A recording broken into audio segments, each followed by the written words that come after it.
for those watching, and to anyone, if all of this is true, which I do believe in my heart, watch these videos that are in the elites, are kings and queens, are the occult, are on the left. For all those people who, as a complete parallel, mock Rishi Sunak as a British Indian and pull him down to the level of making fun of him in subliminal ways on the media, on GB News, on the BBC, not the BBC, but other mainstream channels. The stereotype that people use of Indians being effeminate, submissive. All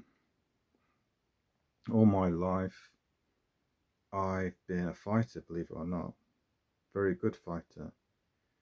I'm 6 foot tall, and I don't give a shit what people say out there. If it's freedom of speech, they say it to my face, right?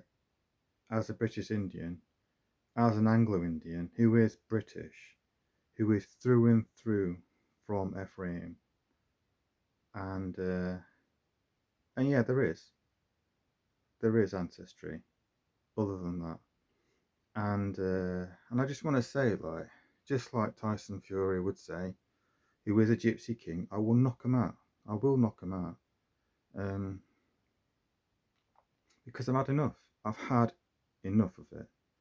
You know, I just watched an advert, for the boxing, and you've got Frank Warren, and talking about they've got tarot cards, and then, they've got Jilang, who's a Chinese boxer, and they're making out to be a thief, a Robin Hood type person. And it's just because he's Chinese, isn't Asian. I think they're doing it, as actually a symbolic gesture of goodwill. But it's a stereotype, and I'm sick of it. I'm sick of these stereotypes of men, of women, of gay people, of all races, of black people. I think we're all sick of it, aren't we? The media. I had to listen to LBC the other day make out that South Africa was basically better off under white rule and apartheid, the home of my mother and father. Not my home. My home is England, and I do not respect, and the people ringing up were racist through and through, and LBC should be ashamed of themselves, and these media organizations should be shut down for radical racism, radical anti-Semitism, and the only reason it is being restrained is because of the good British people, the Israelites themselves, and the American good people. If it wasn't for that, and Rishi Sunak, and if it wasn't for that, there would be out and out anarchy. And for those people who think that it's just a one-off, that the racism is not the centerpiece of Great Britain and Manessa's problem, they are very, very much mistaken, because it isn't just against Indians, it's against black people, like black MPs in the Labour Party. It's against Jews who are black, white, Indian. Akala, song poet, says it's an industry. It's actually an industry, a money-making industry, because it's such a powerful divider of people and of clickbait. Many people know this, but why? Why does the mainstream media allow to do this, right? You listen to that LBC program about South Africa. You listen to the controversy that the people were saying. Just like, all you've got to do is just say, right, okay, white versus black, and there's Indians in Africa. Everybody knows that, and all sorts of cultures. It's like, oh yeah, most corrupt nation you could ever imagine. Basically, not as good as Britain, is it? And it's like, don't want to make it about South Africa, right? I want to make it about these stereotypes, and I was going to write something there,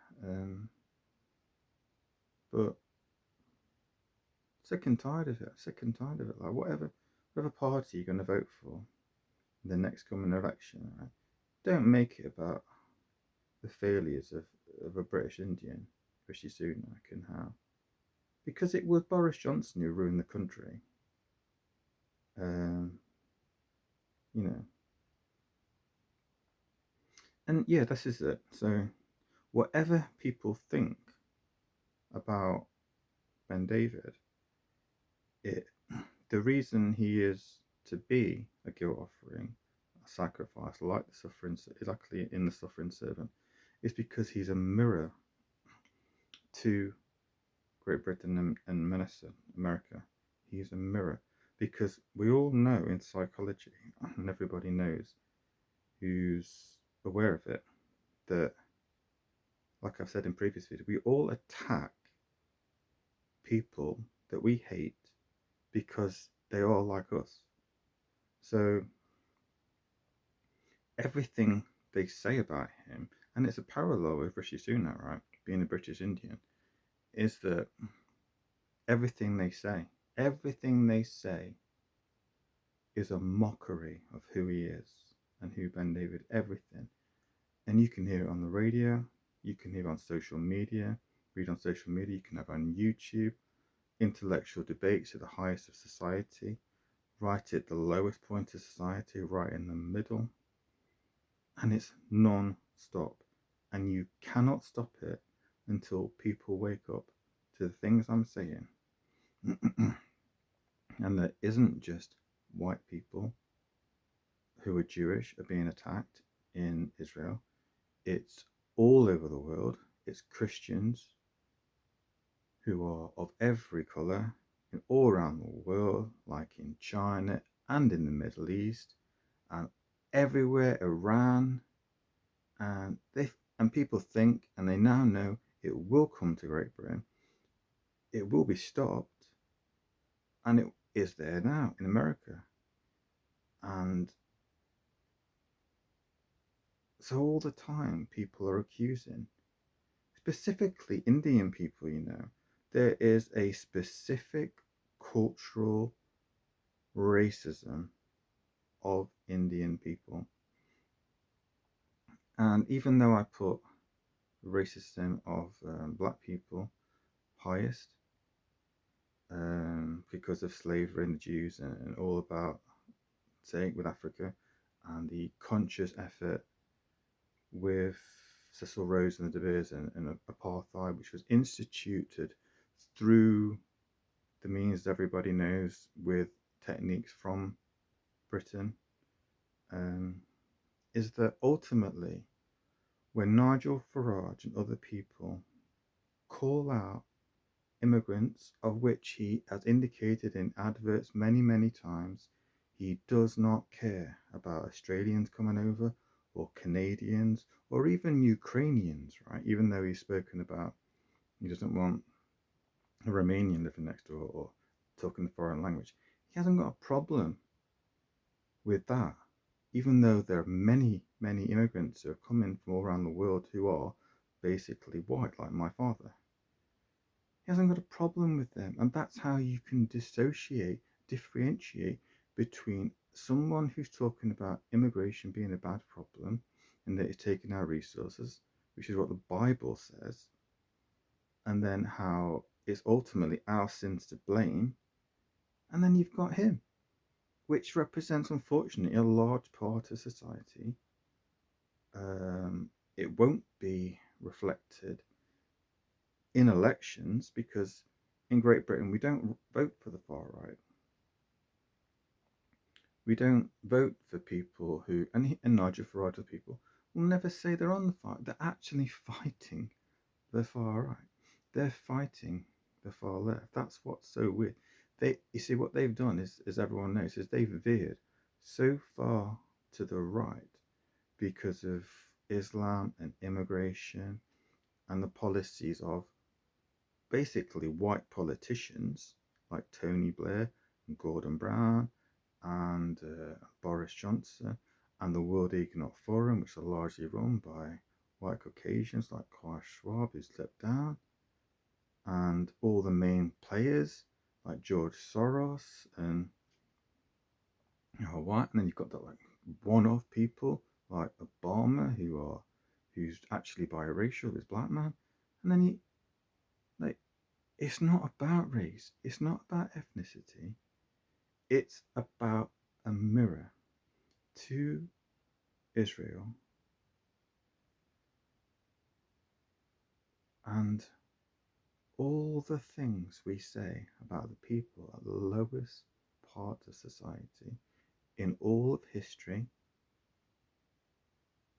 they are in fact a mirror to what the people are attacking are. Because whenever someone is a tyrant, attacks a minority, sometimes they say that these people are in fact the privileged ones, like the Jews, like Indians. They're the educated ones, they're the doctors, they're solicitors. They have more rights. They can get a job better than me, faster than me, equal rights. They've got human rights law. So they'll say they're the highest in society, but then attack them. But in reality, they are actually at the lowest in terms of like persecution in society. Um, Within Jews and Indians. And then, the average man and woman, boy and girl, can't stand it. They cannot stand this debate. But the money behind it is so powerful that the media and film industry and the occult, everyone will not let it go. And I just hope they shut down these TV stations. I hope they shut them down. Not because of we shouldn't have free speech, but because, look, I mean, how many people have complained to Ofcom, right? What is going on? Ofcom is demanding that channels like GB News and people are being sacked left, right, and centre from LBs. This is not about me, Indians, about white Jews or black Jews. It's about white people too, right? Everybody knows this, right? I mean, Tyson Fury himself does not identify specifically as a white man. Everyone knows that he is in fact of gypsy traveller origin, which most scholars can see actually traces back to India, right? They don't feel welcome in this country. He can't even go to the local car sales man and buy a car, and he's like a multi-millionaire. You can be white and have a black soul. You can be Asian and be a Christian. You can be white and be beautiful. But you can be poor and be wise and be intelligent. And, there are people all across the world united. Now, but unfortunately, they've gone to the left to unite against racism, to unite against persecution of women, to unite against black persecution, to unite, and I just, it's so well meant. It's so well meant. And Palestinian people and people of all minorities who have been victimized and everything. But we all know that this debate has been basically coloured, and that's a phrase that I absolutely abhor, that comes from South Africa, that they actually mentioned on LBC, as if as if it's still a term that is acceptable. I've studied psychology. The amount of phrases, that the media and the poetry and film use, you'd have to Google these. You have to go on Urban Dictionary, like they call men like buttercups, and Rishi Sunak, they'll just mention like, fag packets, the put downs, the effeminacy, the the way. Do you know in the media they actually use the word packet or pack when whenever you see an Asian man or an Indian or Pakistani, they always use this word, right? Even the BBC use it, right?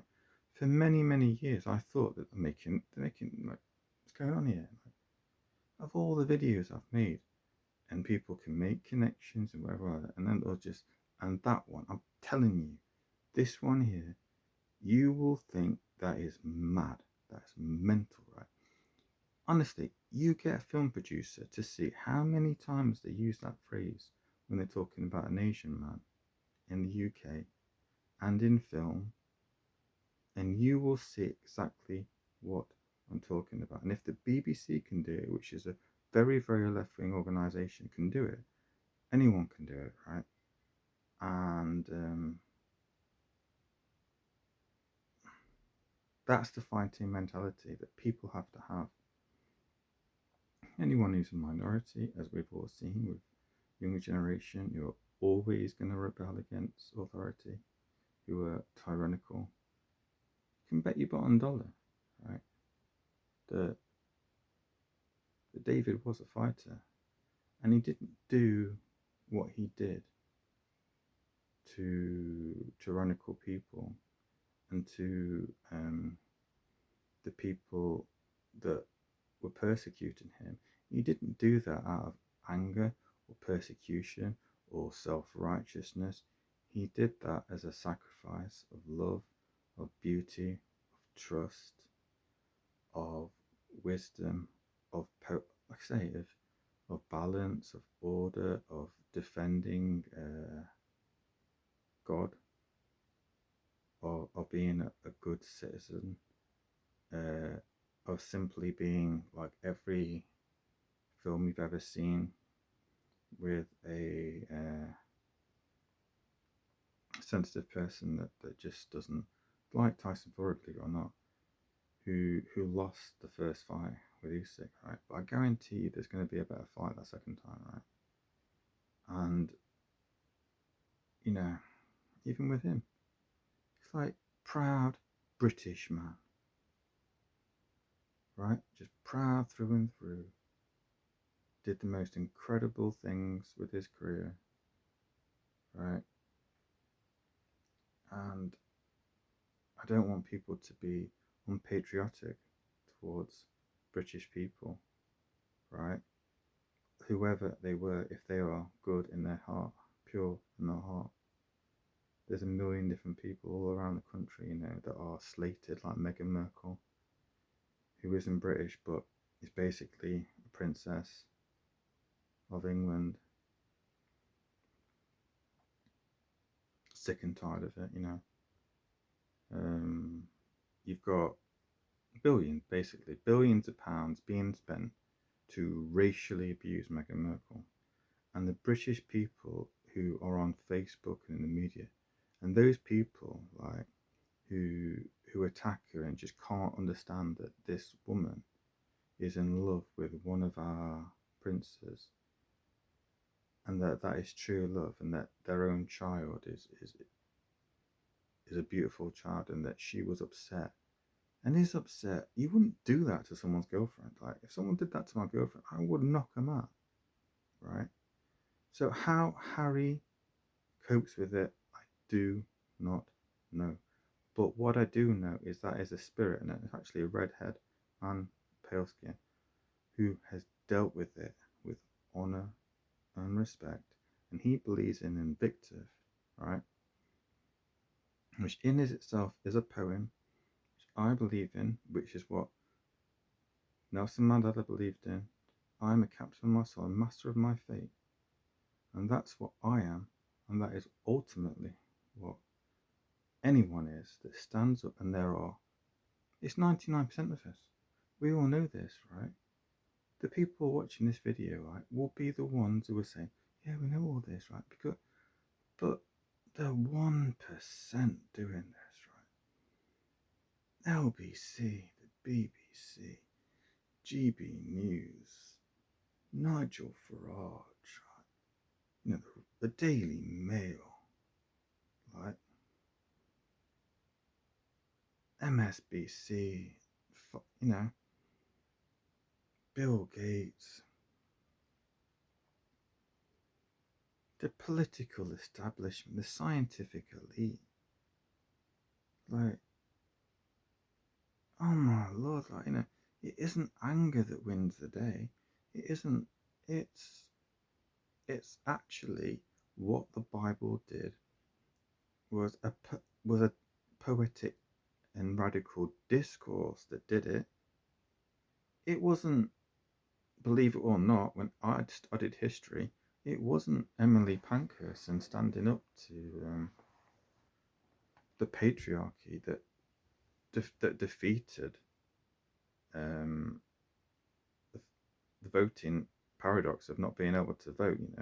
That is actually inaccurate. It was, in fact, as far as I'm aware, and I was taught in history, is one of the political parties wanted to win the next election, so they included women. Yes, she had an impact. Yes, that was very much in the forefront of what was happening. But that's how it ultimately happened in the history books, as far as I'm aware. And it goes to show, and the British people don't appreciate it, and nor do the Americans when a minority group get violent. And that's all they do, is get violent. Because that's not what Jesus did within the chosen. And it's not what David did. David did do.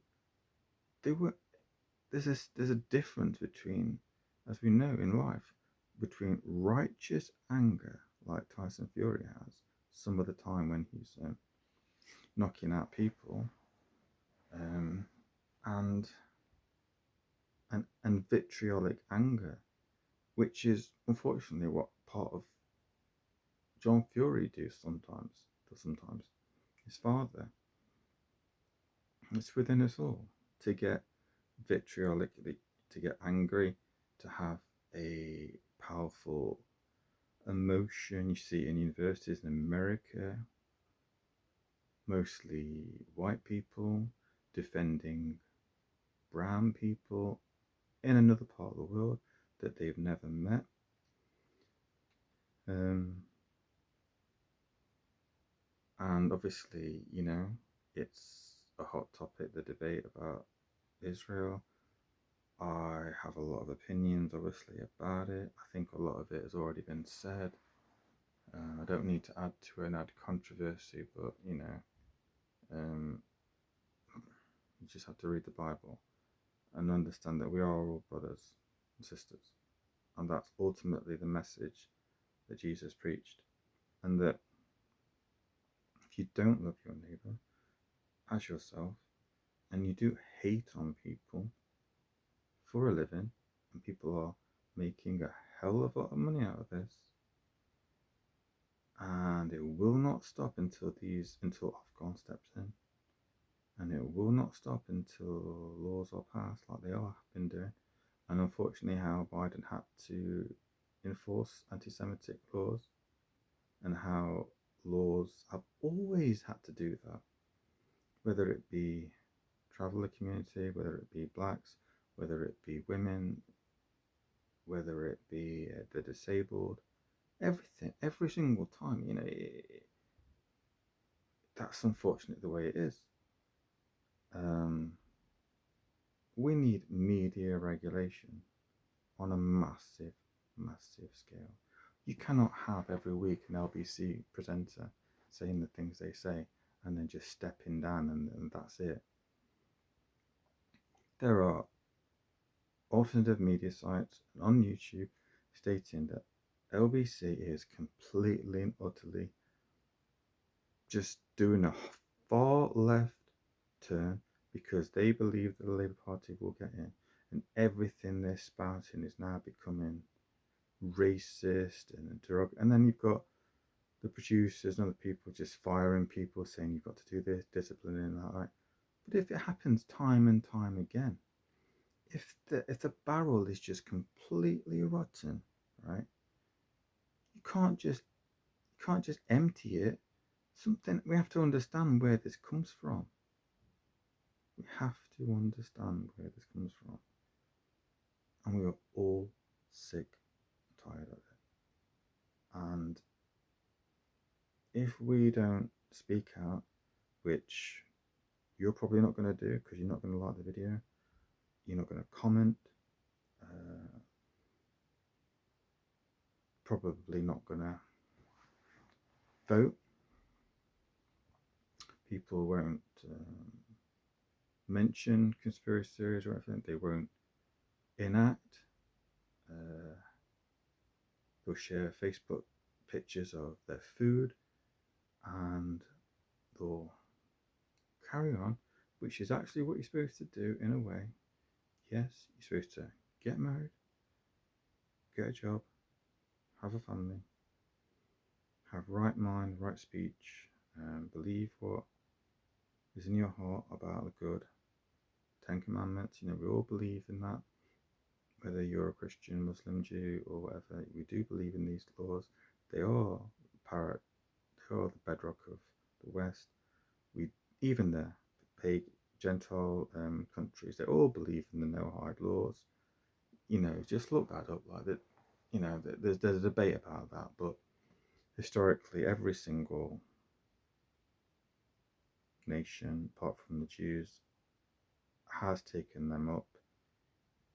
It is a fact that these are universal laws that God wants, and ultimately,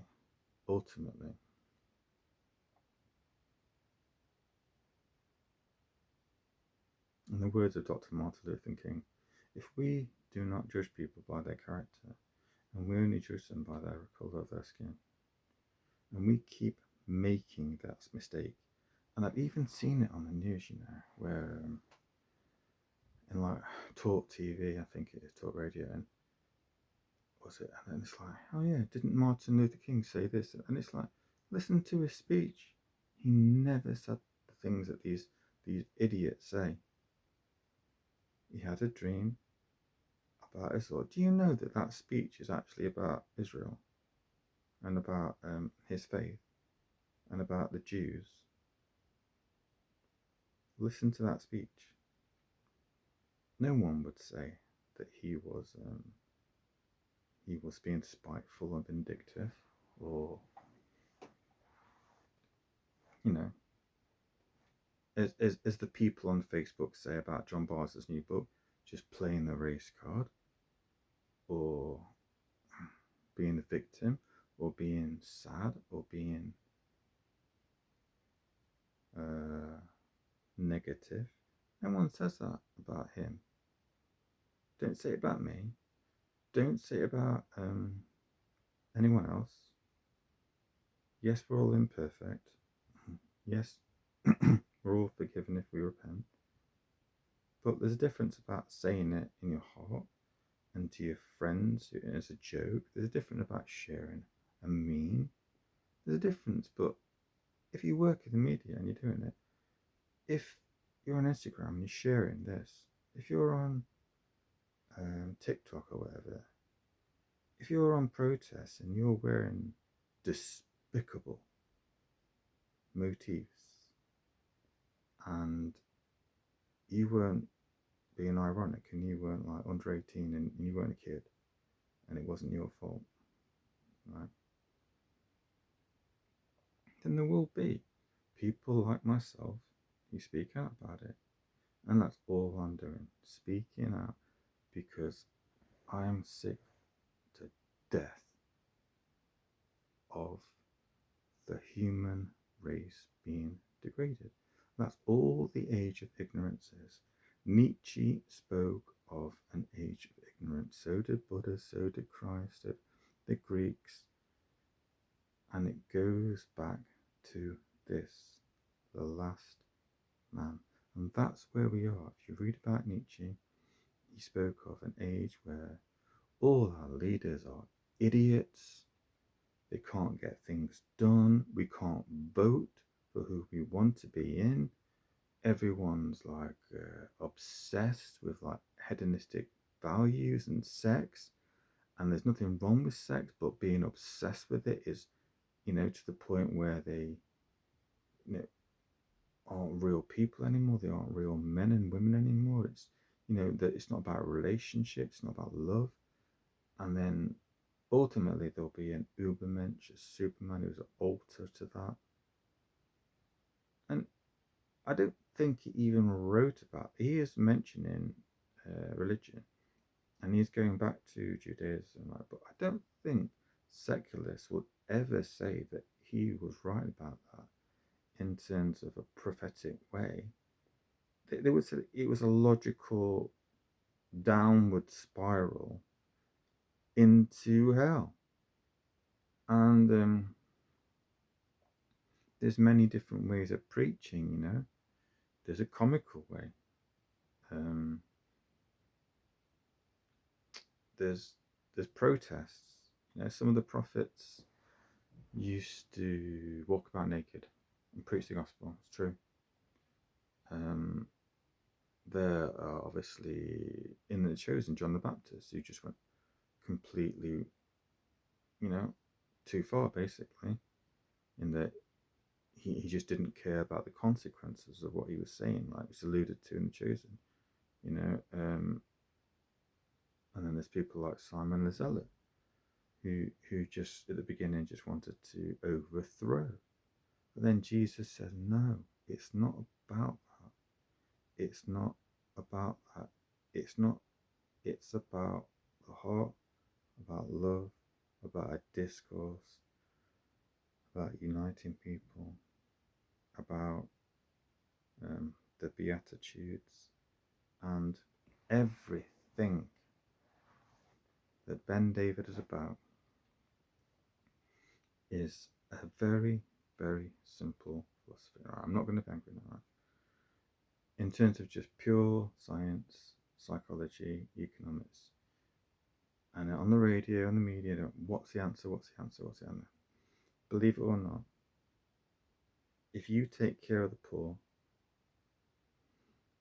and you make every effort, like in a football team, to train and love and respect the weakest, as people would say, member of that team in a football team, that team will play better, more organised, and everything flows from that. And even though I've used the idea of a weak, it is in fact the poor who inherit the kingdom. It's the meek, because they are the oppressed, and we always have been for a very long time. And you simply treat the poor with respect. You don't. You pay them well. You help them out. You get them jobs. You are mindful of what you say about them. You respect them. And it is a complete opposite of what some people would say, like even conservatism. You change society from the bottom up, not the top down. And all the great people like Nelson Mandela and Winston Churchill and Disraeli and Bevan, they helped the poor, the weak, like the NHS. First, you help the poor, the widow, the orphan.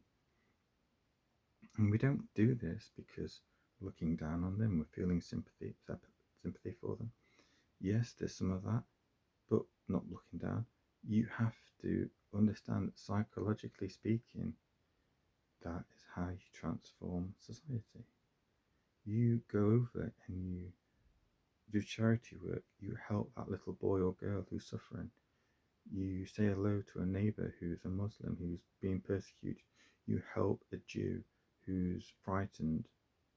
You hold the hand of a woman who's ill, who's been abused. You do little acts of kindness. You preach the gospel, right? And you don't do what Boris Johnson did. You don't do what Nick Hancock did. You don't do what Farage is doing. You don't do what Reform's doing. You don't do what Galloway's doing. You don't do that. Everybody knows from history. These are the people, unfortunately, a lot of them are men, who have completely ruined society.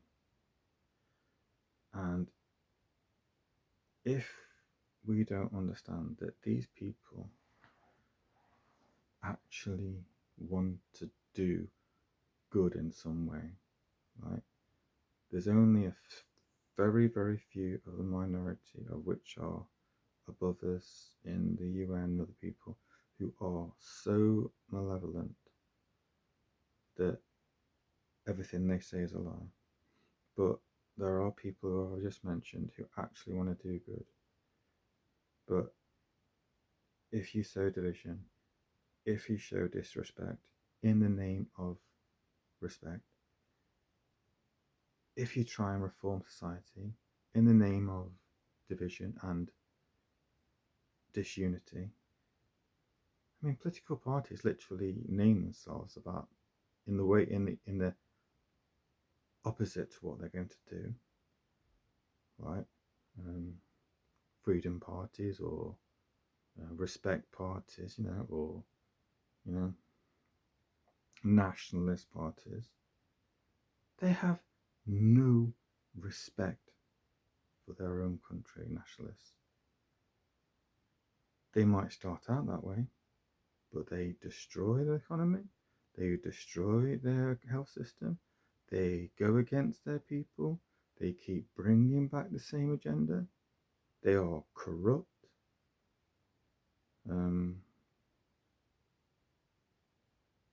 Yeah. I love The Chosen. I love how Jonathan Ramey's character in the acting is so pious and loving and genuine. This is the only man, I believe, and it's true, in history that walked the straight path, that didn't sin, that loved everyone, that loved his email, loved his mum, that showed respect to those who persecuted him, that didn't do what a lot of people are saying, like Nigel Farage, are just rising up and trying to cause chaos. They're just speaking out. He ultimately sacrificed himself for us, and that is the only reason this has to happen, is that no one will listen unless you, in your personal life, in your political life, in your spiritual life, and sometimes, just like Jesus and Martin Luther King, right, who knew what he was getting into, sacrificed himself, there is no change. And the people who say there are change, unbelievably in the last couple of years, are not the ones who bring in change. Why don't we just ring up right into Ofcom? Because perception is everything, and the British media has always been a bit of a laugh, really. We all go on it. We all like to have a laugh. There's nothing wrong with poking fun, having comedy, and I believe in comedy. I believe in telling jokes and having a laugh, sharing memes, and being a joker. But we always had ombudsmen that actually respected our views and stepped in. And I do believe Ofcom is doing a lot to try and sort out some of these news organisations, right? But everyone says that the media has been taken over, right? And I have a lot of friends and I have a lot of people, and they believe you can't do anything. That talking about it makes you weak. That somehow, if you just get your head down, get paid, have your family life, take it to its logical conclusion, just like the Manic Street Preacher said, like, if you tolerate this, children will be next. Oh, right, okay, maybe it's true. I want to bring up my child. I want to do this. But what if she or he is being indoctrinated and she's being persecuted and she's been attacked? Right? What are you going to do then?